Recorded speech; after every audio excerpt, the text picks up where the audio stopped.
ابن جوزی نے لکھا ہے سینکڑوں سال پہلے، آج کے کسی عالم کی بات بتاتا تو لوگ انکار کرتے، سینکڑوں سال، کہتے ہیں بلخ میں قحط پڑ گیا، لوگ ہجرت کر کے سمرقند آ گئے، ایک سیدوں کا خاندان بھی آیا، ایک ایسی خاتون بھی آئی جس کے ساتھ 3 بیٹیاں تھی، بیٹا بھی کوئی نہیں، خامد فوت ہو گیا، مسجد کے ساتھ مہمان خانے بنے ہوتے تھے، وہاں اس نے بچوں کو ٹھہرایا اور نکلی سمرقند میں کہ کوئی آدمی مل جائے اور اس سے کہوں کہ تھوڑی سی مدد ہو۔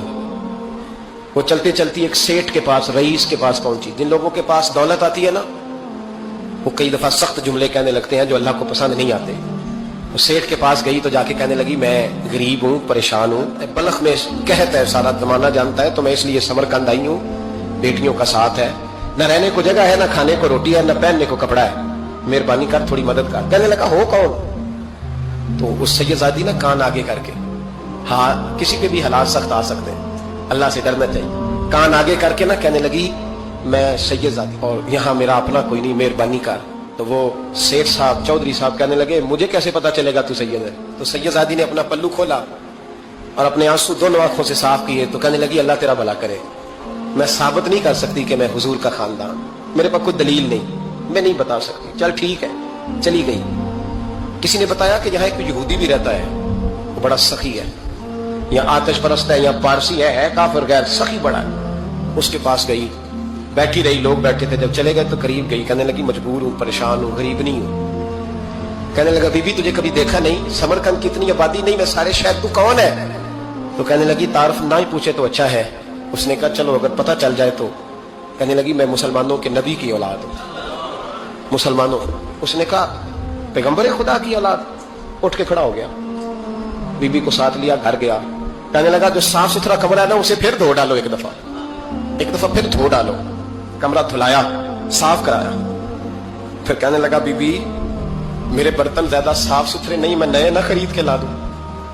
پھر نئے برتن لایا، پھر اپنے بچوں سے کہنے لگا اونچا نہ بھولنا، یہ سیدہ فاطمہ کی شہزادیاں آئی، یہاں کوئی شخص اونچی بات نہ کرے۔ پھر کہنے لگا بی بی جو میرا بالکل طیب اور حلال رزق ہے نا، یہ اس میں سے لنگر ہے، لیکن چونکہ میں غیر مسلم ہوں، مجھے سلیقے نہیں آتے، جیسا تیسا بھی ہو نا اسے قبول کر لینا۔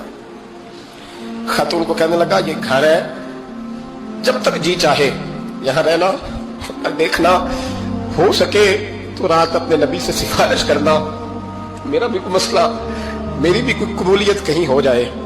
وہ مسلمان کہلانے والا رات کو سویا، کہتے جنت سجی ہوئی ہے، لوگ جنت میں جا رہے ہیں، لائنیں لگی ہوئی ہیں، نبی پاک لوگوں کو جنت میں بھیج رہے ہیں، میں بھی دوڑ کے لائن میں لگ گیا، فرشتے نے میرا بازو پکڑا، کا پیچھے ہٹ، تو میں دوڑ کے حضور کی بارگاہ میں گیا، میں حضور سارے جنت میں جا رہے ہیں کہ مجھے نہیں جانے دیتا۔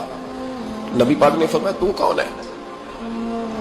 کہ یا رسول اللہ میں مسلمان ہوں۔ کہتے ہیں حضور مجھ سے فرمانے لگے کوئی دلیل ہے تیرے پاس؟ دلیل ہے کوئی تیرے پاس؟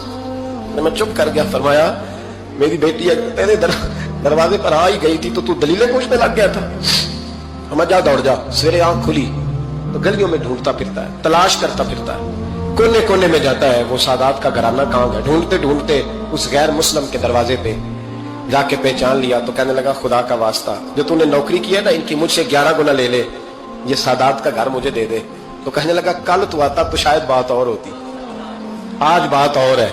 اس نے کہا مہربانی کر، کل نہیں کل تو آتا تو معاملہ اور تھا، آج معاملہ آج اور ہے، رنگ بدل گیا ہے، حالات تبدیل ہو گئے ہیں، اب تو دیکھ تاک کے آیا، جا دوڑ جا۔